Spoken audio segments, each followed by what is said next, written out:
ইমানদার হিসেবে নির্দেশ কার? মাধ্যম কি? এটাকে আরো সহজ সুলভ ভাষায় বলতে পারেন সুশিক্ষা ব্যবস্থা। সুশিক্ষা সুশিক্ষা ব্যবস্থা হইল জাহান্নাম থেকে বাঁচার মাধ্যম। হযরত হাকিমুল উম্মত থানবী রাহমাতুল্লাহি আলাইহি কত সুন্দর করে উম্মতের হেদায়েতের ইসলার জন্য নোট করে কুট করে উম্মতকে আরো সহজ করে বলে বুঝিয়ে দিয়েছেন। জাহান্নাম থেকে বাঁচতে হবে, ইমানদার হিসাবে বাঁচাইতে হবে নিজের সন্তানদেরকে। নির্দেশ আল্লাহর, বাঁচার মাধ্যম হইল মাদ্রাসা শিক্ষা ব্যবস্থা, আর পথ পদ্ধতি হইল চারটা। বলেন তো দেখি, জাহান্নামের অগ্নি থেকে, আগুন থেকে, আযাব থেকে, কষ্ট থেকে, যন্ত্রণা থেকে মুক্তি পাওয়ার পথ পদ্ধতি কয়টা? আপনারা সকলেই সাহিবুল ইলমের সহবত প্রাপ্ত আলেম ওলামা বেশি কুমিল্লায়, এজন্য কথা বলা সহজ। কারণ এই জমিন শাইখুল হাদিস আল্লামা আশরাফ আলী রহমাতুল্লাহি আলাইহির জমিন, এই জমিন আব্দুল ওয়াহাব পীরজি রহমাতুল্লাহি আলাইহির জমিন, এই জমিন বরুরা হযরতের জমিন, এই জমিন আকাবির আসলাফ বুজুর্গদের জমিন। এই জমিনের মাটির সাথে মুহাম্মদুল্লাহ হাফিজজির রক্তের গ্রাণ মিশ্রিত। কথা বলেন ঠিক কিনা? কাজেই জবাবগুলো ওই রকম দিবেন, আশা করা যায় আল্লাহর পক্ষ থেকে রহমত নাজিল হবে। আপনারা আবার বুঝে থাকলে বলেন, বিষয়বস্তু ঠিক করে নেন। বলেন তো দেখি, জাহান্নামের আগুন থেকে নিজের বাঁচতে হবে, অপরকে বাঁচাইতে হবে, নির্দেশ কার? মাধ্যম কি? মাদ্রাসা শিক্ষা ব্যবস্থা। মাদ্রাসা শিক্ষা ব্যবস্থা। জাহান্নাম থেকে বাঁচার পথ পদ্ধতি কয়টা? আমার ভাষা বুঝতেছেন তো? যেহেতু এই অঞ্চলে আমি প্রথম আসছি, this is my first arrival in this locality. আপনাদের আঞ্চলিকতার সাথে, not it the cling mind the talking, আপনাদের আঞ্চলিকতার সাথে আমার ভাষা বোঝার তারতম্য থাকতে পারে। কারণ আপনারা হিয়ানো হিয়ানো এই শব্দের সাথে লালায়িত বেশি, আর আমার ভাষা হইলো আঞ্চলিকতা এইখানে আর ওইখানে। যাবিনে কি লেগে গেছস কি লেগে ঢাকাইয়া ভাষা। কাজেই আমার ভাষার সাথে ক্লিন, নট ইট দ্য ক্লিং, পরিষ্কার নাও হইতে পারে। এজন্য কষ্ট করে একটু বুঝে নিবেন। আল্লাহ পাক আমাদের প্রত্যেককে সহিভাবে সহি কথার বোঝার তৌফিক দান করেন। শুরুতেই আরেকটা কথা বলবো, কোন দিকের কোনো কথা কোন রাজনৈতিক দলের টার্গেট করে মেনশন করবেন না। I am not political person, it is not political meeting, it is not political lecture. যা বলবো আল্লাহর পক্ষেই বলবো, আর আল্লাহ এবং আল্লাহর নবীর পক্ষে বলতে যাইয়া যদি কোনো কথা নিজের গায়ে অপর গায়ে লেগে যায়, বুঝে নিবেন এটা হেদায়েতের উদ্দেশ্যেই বলা হয়েছে। দাঙ্গা হাঙ্গামা হুরহাঙ্গাম ফিতনা ফাসাদ করার জন্য বলা হয় নাই। আবার বলেন তো দেখি, জাহান্নামের আগুন থেকে নিজের বাঁচতে হবে, অপরকে বাঁচাইতে হবে, নির্দেশ কার? আমাদের সমাজে এক শ্রেণীর লোক আছে, নিজে সুদের মধ্যে ঘুষের মধ্যে অপবিত্র অবস্থায় থাকে, মানুষের হ্যাঁ খালি অপবিত্র মনে করে। কথা বলেন না কেন? নিজে নোংরার মধ্যে আছে, অপরকে বলে অপবিত্র। কিভাবে? অনেকদিন আগে মাসিক আদর্শ নারীতে একটা হাসির জিলিক পড়ছিলাম, অনুমতি দিলে আমি আপনাদের কাছে একটু শুনাইতে চাইতাম। বলবো? এই মেসাল দিলে ওয়াজ বোঝা সহজ হবে, কারণ আল্লাহ নবীর উপর ওহী নাজিল করছেন, কোরআন নাজিল করছেন মেসালের দ্বারা। ঠিক কিনা বলে? ঢাকা শহরে এক ব্যক্তি সিটি কর্পোরেশন এলাকা, উনি সকালবেলায় ঘুম থেকে উঠে ব্রাশ করতেছে, আসমানের দিকে তাকায়া তাকায়া, উপরের দিকে তাকায়া, নিচের দিকে তাকায়। তো ঠিক সিটি কর্পোরেশনের ড্রেন মাঝে মধ্যে জাম লাগা যায়। এই জাম মুক্ত, জঞ্জাট মুক্ত পানি যাতে সহজভাবে যাইতে পারে, এই জন্য সিটি কর্পোরেশন মেয়রের পক্ষ থেকে ম্যানহোলের ব্যবস্থা করা হয়েছে জায়গায় জায়গায়। কথা বুঝেন তো নাকি? এই ম্যানহোলের ঢাকনা একটা খোলা আছে, এই বেটায় উপরের দিকে হাঁটতে যাইয়া, ব্রাশ করতে যাইয়া দুপুর দিয়া ম্যানহোলের ভিতরে পড়ে গেছে। নোংরা পানির ভিতরে পড়িয়া এখন খালি চিল্লাইতেছে, প্লিজ হেল্প, প্লিজ হেল্প। আর এক ব্যক্তি কান্দে তয়লা দিয়া সকালবেলা জগিং করতেছে, হাঁটতেছে, এক্সারসাইজ করতেছে, হাঁটাচলা করতেছে, দৌড়াইতেছে, ব্যায়াম করতেছে। তার কানে আওয়াজ আসতেছে, সাইড থেকে কৈতনদানি আওয়াজ আইতেছে, বাঁচাও বাঁচাও, প্লিজ হেল্প, প্লিজ হেল্প। বড়ায় চিন্তা করে দেখলো যে আওয়াজ তো উপরের তাই না, নিচের তাই। বালা মতন একটু আগায় যায়, দেখে যে ম্যানহলের ভিতরে একটা আদম সন্তান পইরে রয়েছে। হ্যাঁ, যেহেতু হেল্প চাইছে, মানবাধিকার যেন লঙ্ঘন না হয়, মানবিক বিষয় চিন্তা করিয়া হাতটা বাড়ায় উড়াইতে গেছে। কিন্তু বেটায় ঘুমের তো উঠাইছে, তো মুখে লেবরি সেবরি লাগিয়ে রয়েছে, চোহের কোনায় কেতুর লাগিয়ে রয়েছে, তো নিচে যেটা গুয়ের মধ্যে পড়ে রয়েছে। হ্যাঁ, বালা করে খেয়াল করে দেয়, চোহ কেতুর, মুখে লেবরি সেবরি বালা করে দুইছে না। হ্যাঁ, নিচের তেনে কয়, আমি আপনি রাত ধরে উঠতাম না, আপনি ঘাত চোখ মুখ ধর নাই।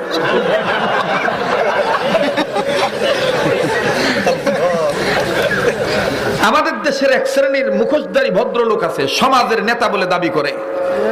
তারা নিজেরা সুদ ঘুষ দুর্নীতির মধ্যে ডুবে রয়েছে, অথচ মসজিদের ইমাম, মাদ্রাসার মুহতামিম, আলেম ওলামাদেরকে মনে করে এরাই দুর্নীতিবাজ, এরাই সমাজ বিরোধী, এরাই রাষ্ট্র বিরোধী। নিজেদের খাচ্চরের ঘরের খাচ্চর, এইদিকে খেয়াল নাই, আর একজনে পরিষ্কার করার ধান্দায় থাকে। বাহারহাল, লম্বা করার সময় নাই, অল্প সময়ে যত ব্যাপক কথা হয় আল্লাহ বরকত দান করে। আজকের মজলিসকে আল্লাহ হেদায়েতের উসিলা বানায় দেন। আল্লাহ আমাদের প্রত্যেকের অতীতকে মাফ করে দেন। আল্লাহ আমাদের প্রত্যেকের বর্তমানকে ইসলাহ করে দেন। আল্লাহ আমাদের প্রত্যেকের ভবিষ্যৎকে আলোকিত করে দেন। আল্লাহ তাআলার মহব্বত দিয়ে আমাদের কলবকে নূরানি করে দেন। সকল ওলি আল্লাহদের মহব্বত দিয়ে আল্লাহ আমাদের কলবকে নূরানি করে দেন। যেই কাজের দ্বারা আল্লাহ ওয়ালা হওয়া যায়, এই কাজের মহব্বত দিয়ে আল্লাহ আমাদের অন্তর ভরে দেন। তো আমি আবারও বলছি, পিছনের দিকে বলেন তো দেখি, জাহান্নামের আগুন থেকে নিজের বাঁচতে হবে, অপরকে বাঁচাইতে হবে, নির্দেশ কার? মাধ্যমটা যেন কি? মাদ্রাসা শিক্ষা ব্যবস্থা। পথ পদ্ধতি কয়টা? নাম্বার 1, আলেম হওয়া। যেহেতু মাদ্রাসার মাহফিল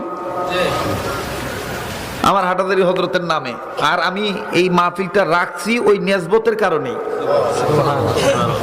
আমাকে যখন বলছে এখানে হাটাজারি হযরত আসছেন, আপনি শায়েখের মহব্বতের প্রতিষ্ঠান, আমি এই দরদে রাখছি এবং নিয়ত করছি যতদিন বাচ্চা রয়েছি আজীবন বৎসরে একবার এই সময় আপনাদের এগুলোয় ডিস্টার্ব দিব। রাজি আছেন তো? একমাত্র হাটাজারি হযরতের মহব্বতে, ওলি আল্লাহর মহব্বতে। ঠিক আছে তো? আল্লাহ কবুল করুক। হাটাজারি হযরতের কাছে গেলে, হাটাজারি হযরতের কাছে যখন আমি জীবনের প্রথম গেছি, আল্লাহ ওয়ালারা ব্যক্তি দেখলেই চিনে যে এর দ্বারা কাজ হবে কি হবে না। তো হাটাজারি হযরত আমাকে প্রথম বলতেন, কয়েকবার যখন বারবার গেছি, হযরত আমাকে কাছে নিয়ে বলতেন, তুমি কি মশহুর হবে না মকবুল হইবা? আমি বলতাম, হযরত আপনি যেটা বলবেন সেটাই। তো বলছে, বলার পরে হযরত বলছে, যাও মদনী মকবুল, আমাকেও সবক দিছে মকবুল, তোমাকেও দাখিল করে নিলাম মকবুল। দুনিয়ার সমস্ত হুজুররা দিত, হুজুরদেরকে হযরত গায়ে ফু দিত, মাথায় ফু দিত, আর আমি দূরে থাকলো হযরত বলতো, তুমি আমার কাছে আসো, জবান খোলো, আমি তোমার মুখে ফু দেব। ফু দিলেই পারত, একেবারে কাছে নিয়ে। বুড়া মানুষ, হাত কাঁপতো, এরপরও দুইটা হাত এইভাবে আমার মুখের সাথে বেড়া দিত যাতে ফু বাইরে না যায়। চমৎকার ভাবে আওয়াজ করে ফু দিয়ে বলতো, এ জবান মদনীর জবান হবে, এ জবান আহলুল্লাহদের জবান হবে। আল্লাহ তাআলা হযরতের দরজাতকে বুলন্দ করে দেন। আল্লাহ হযরতকে জান্নাতের উঁচু মাকাম দান করে। হযরতের মাগফিরাত, রুহানি তাওয়াজ্জু আল্লাহ আমাদের দান করেন। তো যেই কথা বলতেছিলাম, মাদ্রাসা শিক্ষা ব্যবস্থা হইল জাহান্নাম থেকে বাঁচার মাধ্যম। আর পদ্ধতি কয়টা? নাম্বার 1 আলেম হওয়া, নাম্বার 2 আলেমের ছাত্র হওয়া, নাম্বার 3 আলেমের কথা শোনা, নাম্বার 4 আলেমগণকে মোহাব্বত করা।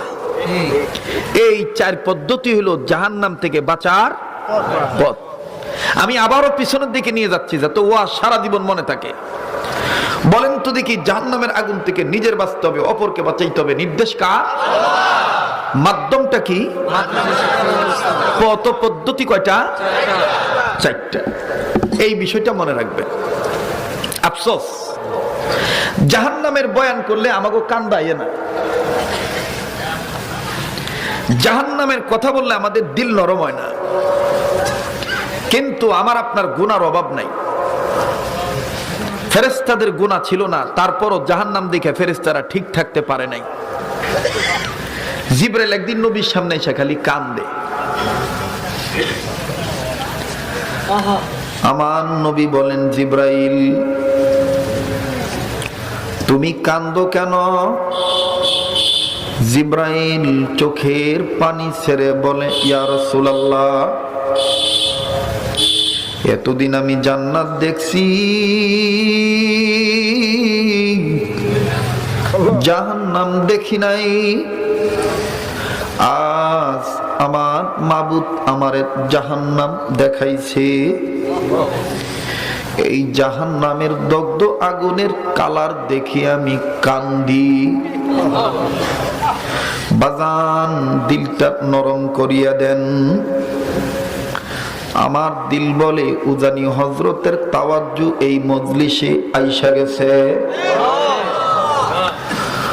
ও উজানি হযরতের আশিকেরা,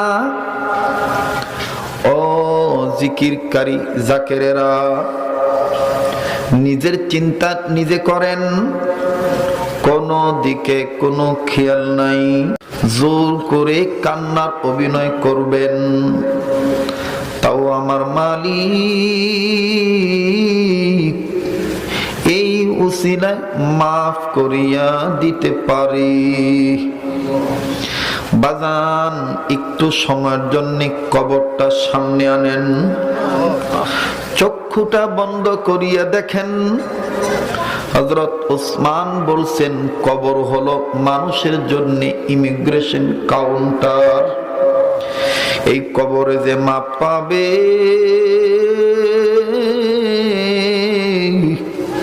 সব জায়গায় সে মাপ পাইয়া যাবে।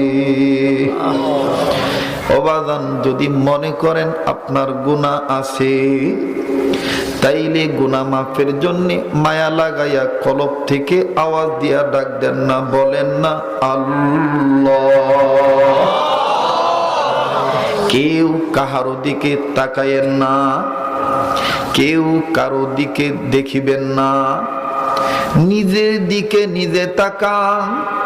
কারণ আপনার কবরে আপনি যাবেন, আমার কবরে আমি যাব। বাবাজি, যে নিজের চিনল সে আমার আল্লাহরে চিনল। মান আরাফা নাফসাহু ফাকাদ আরাফা রাব্বাহু। ওবাদান, নিজের একটু চিনার চিন্তা করো। আমি কইছিলাম কইয়াইলা, আবার কই যামু? ওই জায়গায় আমার জন্য কি আগুন অপেক্ষা করে নাকি? ওই জায়গায় আমার জন্য সাপ অপেক্ষা করে নাকি? আমার ভাইরা, কান্না না আসলো কান্নার ভান ধরো। আর যদি চোখের পানি পড়িয়া যায়, এই চোখের পানি তুমি টিস্যু দিয়ে মুছবা না, এই চোখের পানি তুমি কাপড় দিয়া মুছবা না, এই চোখের পানি হাতের তালু দিয়া চেহারার মধ্যে মিশে রাখবা। বাজান, কেউ কারো দিকে তাকায়েন না, নিজের দিকে নিজে তাকান। একটু মনের বলেন, ও মন, গুনাহ করতে করতে অন্তর শক্ত হইয়া গেছে। আমার বাইরা কান্না আসে না, কিন্তু আমাদের আকাবিরদের ইতিহাস খুললে পাওয়া যায়। ইমামুল আসর ফকিহুন নাস রশিদ আহমদ গঙ্গী রহমাতুল্লাহ আলাইহি এমন কান্না কানতেন, প্রত্যেকটা দিন ঘুমানোর আগে কাগজের টুকরার মধ্যে চিঠি লেখা বালিশের তলে থুইয়া ঘুমাইতেন। সকালবেলা খাদেমেরা চিঠিটা বাইর কইরা দেখতো, এই চিঠিটার মধ্যে এইভাবে এই ভাষায় লেখা থাকতো, মালিক না জানি এই ঘুম আমার জীবনের শেষ।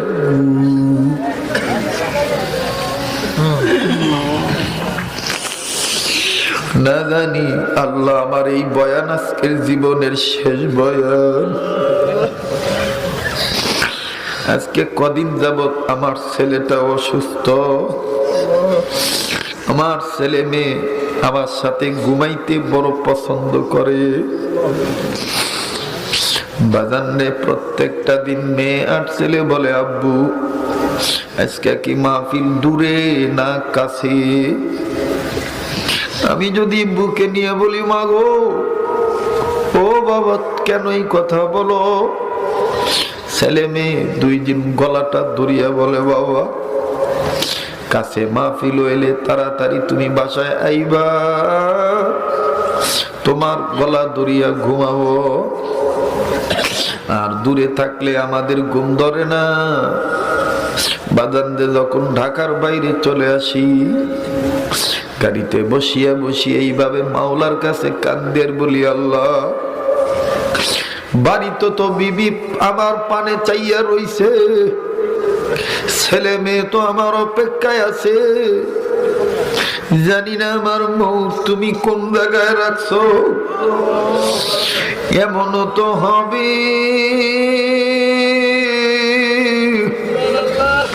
আমার ছেলে আমার অপেক্ষায় থাকবে, মেয়ে আমার অপেক্ষায় থাকবে, আমার লাশ বাড়িতে যাবে, মেয়ে আর ছেলে বলবে, আব্বু তুমি কি আর আমাদের আম্মু বলে চুমা খাইবা না?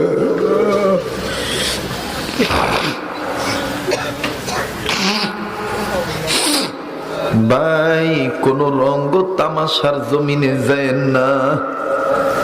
কার পিছনে জানি মালাকুল মউত দাঁড়ায় রইছে, কার মা যেন কবর থেকে কান্দের বলে, বাবা গো মাহফিলে গেলি আমরা লাগে একটু কান্নাকাটি করলি না, বাবা আমগো কবরের খবর নিলি না, এই কবরে গুনার কারণে আমগো সাপে কামড়া, এই কবরে গুনার কারণে আমগরে আগুনে পুড়ে। আল্লাহ অযুবক দেখ, এক ফোঁটা চোখের পানি ফালাইতে পারসনি।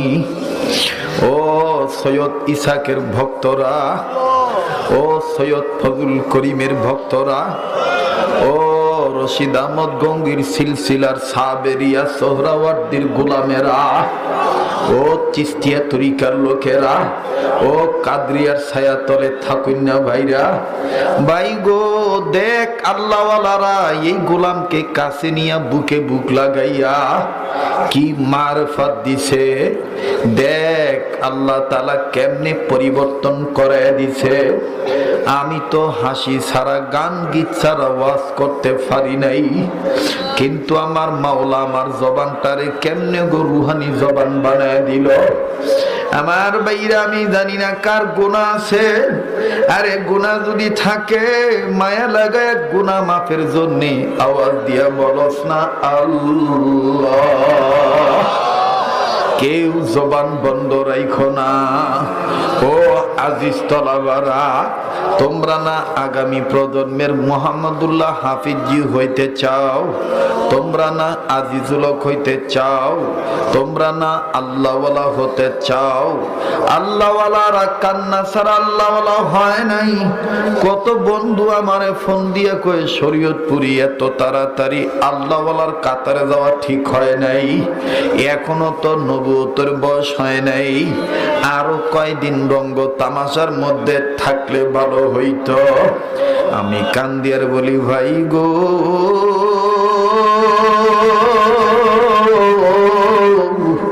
কত যুবক আলেমরা দুনিয়া থেকে বিদায় নিয়ে চলিয়া গেছে।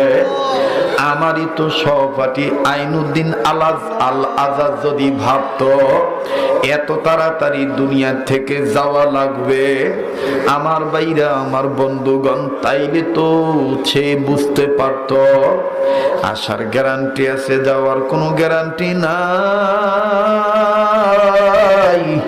আমার বন্ধুরে কার কি গুনাহ আছে মায়া লাগায় বলস না আল্লাহ। এ আলেমগণ, ওলামাগণ, এই তলবে আলেমগণ, তোমাদের পায়ের জুতা টানার যোগ্যতাও আমার নাই। একটু ইসলাহ হওয়ার চিন্তা করো। একজন আলেম ইসলাহ হইয়া গেলে গোটা জাতি ইসলাহ হইয়া যাবে।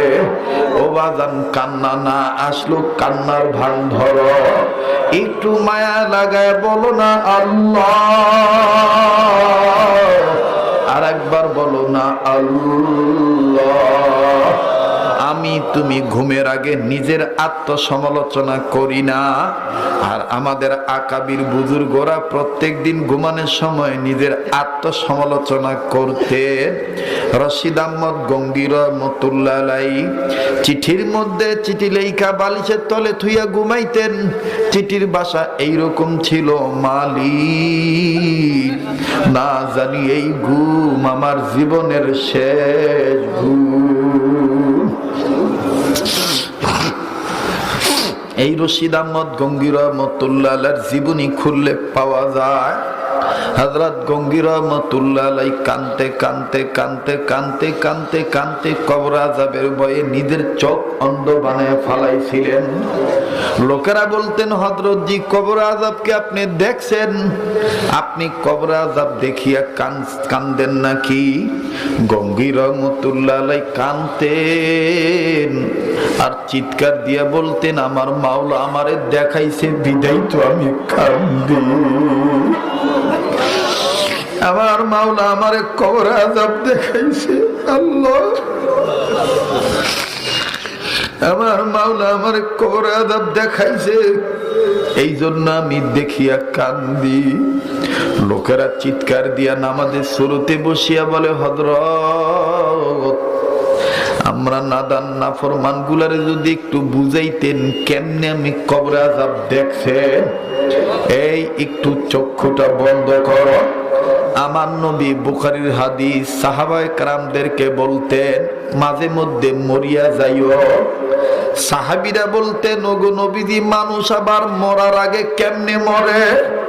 নবীজি জবাবে বলতেন, ও আল্লাহর বান্দারা, মাঝে মধ্যে চক্ষুটা বন্ধ করিয়া নিজের কবর সামনে নিয়া এইভাবে চিন্তা চেতনা করিয়া বলবা, এই তো বুঝি আমি মরিয়া গেলাম,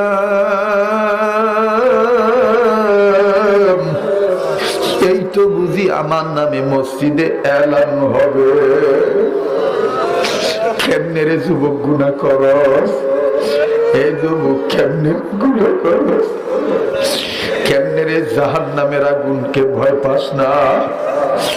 সাহাবীদেরকে নবী বলছেন, মাঝে মধ্যে চক্ষুটা বন্ধ করবা।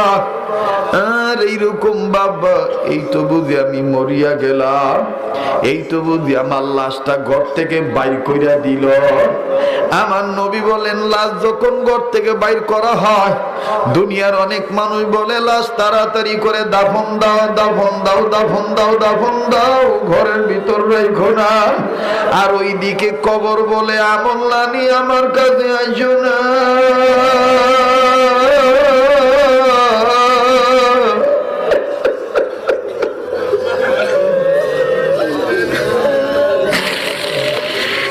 দিক দিয়ে দুনিয়ার মানুষ আমাদের জীবন না থাকার কারণে দুনিয়া রাখতে চায় না, আর এক দিক দিয়ে চিরজীবন যেই মাটিতে ঘুমাবো জাহান্নামী হইয়া যদি আমি কবরের কাছে আসো, আমি কবরের দুই সাইডের মাটি তোমার এমন চাপ দিব, এই চাপের কারণে তোমার দুই সাইডের মাটি কাট কাট করে ভাঙিয়া যাবে, এক মাটি এক পাগল হাড্ডি আর এক হাড্ডির সাথে লাগবে। আল্লাহ, আরে বলো না আল্লাহ।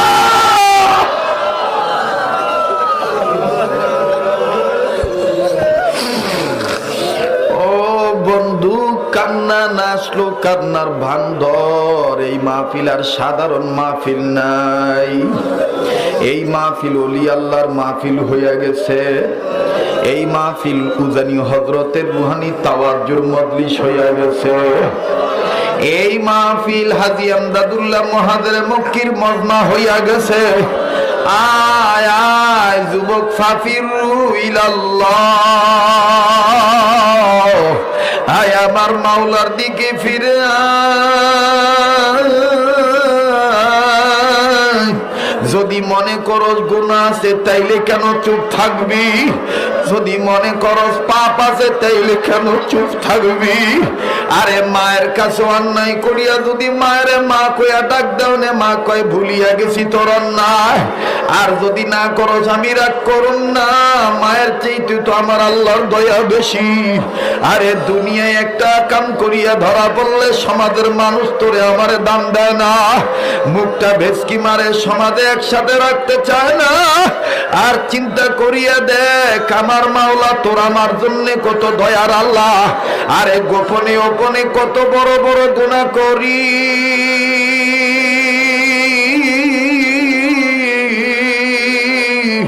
আর এইটা যদি প্রকাশ পাইতো দুনিয়ার মানুষ তোরে আমারে থুতু দিত। এখনো দেখ আমার মাওলা তোরে আমারে গুনাহগার হওয়ার পরও বুবা বানায় নাই, নেংরা বানায় নাই, লুলা বানায় নাই, না খায়া রাখে নাই, আগের জামানার উম্মতের মতন ডাইরেক্ট গজব দেয় নাই। হায়রে কেমনে চুপ থাকবি? আয় আয় আমার মাওলা যেহেতু দয়ার আল্লাহ, মায়া লাগায়া বলস না আল্লাহ, আরে আবার বলস না আল্লাহ আল্লাহ।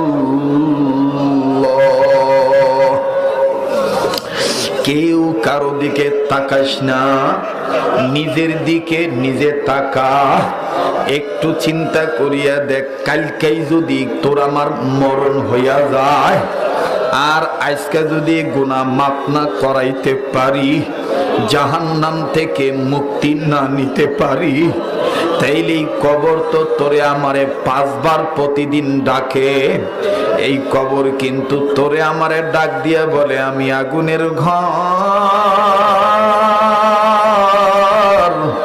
আমি কিন্তু সাপের ঘর, আমার কাছে জাহান্নামী হইয়া আইসো না। আল্লাহ এই জন্য কত দয়া কইরা কইছে, ইয়া আইয়ুহাল্লাযিনা আমানু কু আনফুসাকুম ওয়া আহলিকুম নার। ও ঈমানওয়ালা, তুমি নিজের জাহান্নামের আগুন থেকে বাঁচো, নিজের আহলো পরিবারকে বাঁচাও। কেন বলো? আলেমরা মাদ্রাসা করে কেন? আলেমরা কেন এইভাবে ডাক দেয়? আরে আলেমরা নিজেরা জাহান্নামের আগুন থেকে বাঁচতে চায়, উম্মতদেরকেও বাঁচাইতে চায়। এই জন্য আজকের মাহফিলের ব্যবস্থা করা হইল। তোমার আমার জাহান্নামের চিন্তার দ্বারা চোখের পানি আসে না, কিন্তু দেখো রশিদ আহমদ গঙ্গী রহমতুল্লাহ আলাইহি কবরের আযাবে ভয়ে কানতে কানতে নিজের চোখ অন্ধ বানায় ফেলাইছে। অনুরোধ করব যুবক, দিলের কান লাগায় শোন, কেউ কথা বলিস না, কেউ কারো দিকে তাকাইস না, নিজের মোবাইলের দিকে গুরুত্ব না দিয়া নিজের কলবের দিকে গুরুত্ব দাও। এটাই তোমার জীবনের শেষ বয়ান হইতে পারে। ও মাদ্রাসার কমিটিরা, আর জীবনে আসতেও পারি নাও আসতে পারি, হায়াত তো আমার শেষ হইয়া যাইতে পারে। আপন মনে করে বলছি, শোনো শোনো শোনো। রশিদ আহমদ গঙ্গী রহমতুল্লাহ আলাইহি কান্দে আর চিৎকার চিৎকার দিয়ে বলে, আমি কি কবরে আযাব না দেখিয়া কান্দি? ভক্তবৃন্দ ওলামায়ে কেরামরা চিৎকার দিয়ে বলে, হযরত আপনি একটু বলেন কোন দিন আপনি কেমনে কবরে আযাব দেখছেন, কি অবস্থা দেখছেন, আমাদের একটু শোনান। রশিদ আহমদ গঙ্গী রাহমাতুল্লাহ আলাইহি কান্দেন আর বলে, বাবা শোনো,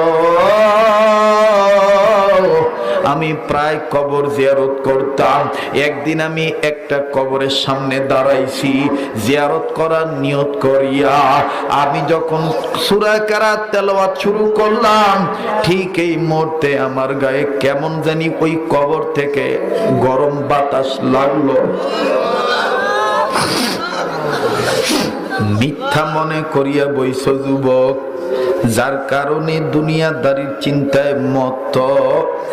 তোমার মতন কত যুবক রোড অ্যাক্সিডেন্টে মারা গেছে। রশিদ আহমদ গঙ্গী রাহমাতুল্লাহি আলাইহি কান্দেন আর বলেন, ওই কবর থেকে আমার গায়ে যখন গরম বাতাস লাগলো, আমি আমার প্রথম গাটা এইভাবে পোছা দিলাম, মুছা দিলাম, এরপরও গরম বাতাস কমে না। আমি আমার মালিককে ডাক দিয়ে বললাম, মালিক এই কবরে কার মা ঘুমায়, কার বাপ ঘুমায়, কোন বংশের মুরব্বী ঘুমায়, সে মনে হয় আযাবে আছে।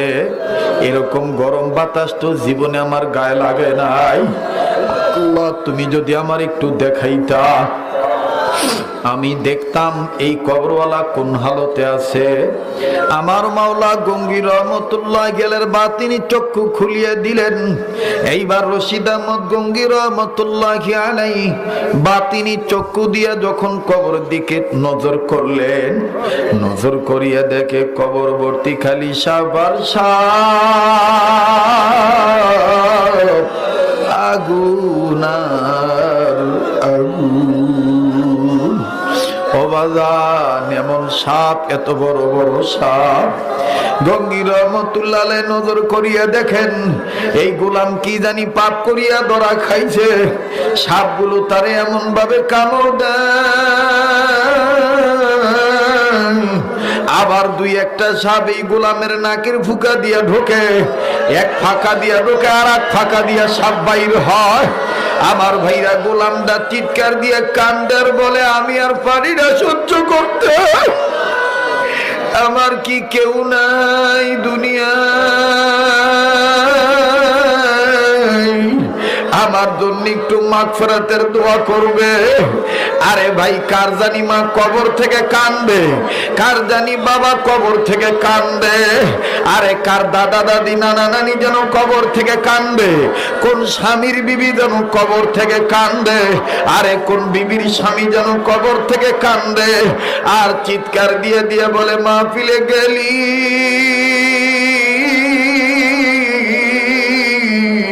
আমাগুলাই দেখি একটু কানতে পারলি না? কবর আইসা খবর পাইলাম দুনিয়ায় কোন ছেলে মেয়ে যদি মা বাবার কবর আযাব মাফের জন্য কান্দে, ছেলে মেয়ের কান্নার উসিলায় আল্লাহ পাক মা বাবার কবর আযাব মাফ করিয়া দিবে।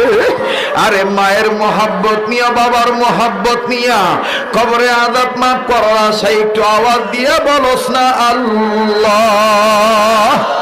আবার বলস না আল্লাহ,